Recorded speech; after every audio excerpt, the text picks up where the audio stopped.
Once upon a time, there was a poor boy whose father had just died. His brother had inherited a mill from his father, and the poor boy had gotten nothing but a cat. The cat began to speak to the poor boy, and the poor boy was very surprised. The cat went on to explain that he had big plans for the poor boy and could make his wildest dreams come true. The cat went on to explain that in order to help the poor boy, he needed some shoes.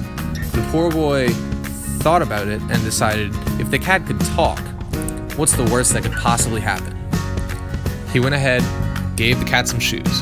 The cat accepted the shoes graciously, began to put them on, and was ready to get to work. That very same day, the cat found a rabbit running around in the woods. The cat's plan was to catch the rabbit in a bag using a magical strawberry that he had found, and he caught the rabbit and trapped it. The cat approached the High King the next day with the rabbit as a gift from his owner. The cat, in a lie to increase social desirability, said that his owner was a prince.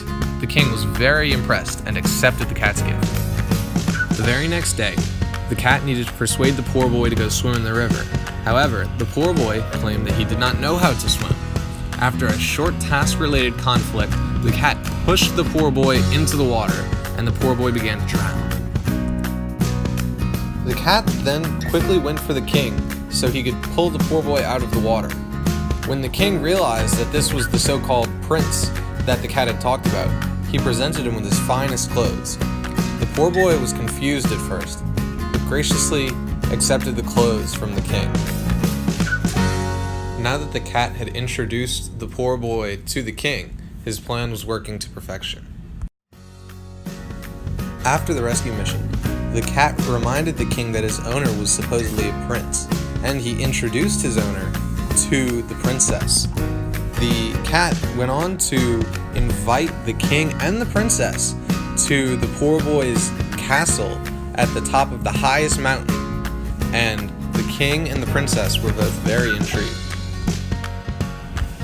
The poor boy was very upset that the cat had been lying for him this entire time, but the cat tried to convince the poor boy to just go along with his plan, and finally the poor boy agreed to it. The cat's plan was far from over, however. Next, he climbed up the mountain, and in a lie to acquire resources, informed everybody on the mountain that the castle at the top belonged to the prince, and if anybody said otherwise, the king would have their heads.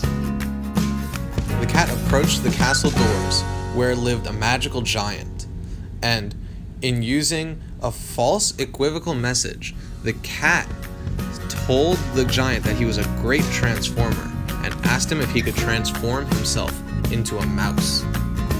The giant scoffed at this challenge and immediately transformed into the mouse as the cat said. The cat then proceeded to eat the mouse, thus opening up the castle for the poor boy's use. The poor boy arrived at the castle and was very upset with the cat.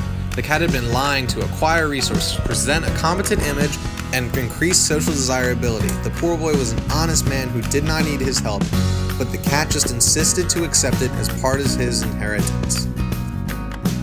When the time had come, the king and the princess made their way to the castle, and the poor boy welcomed them to his humble abode.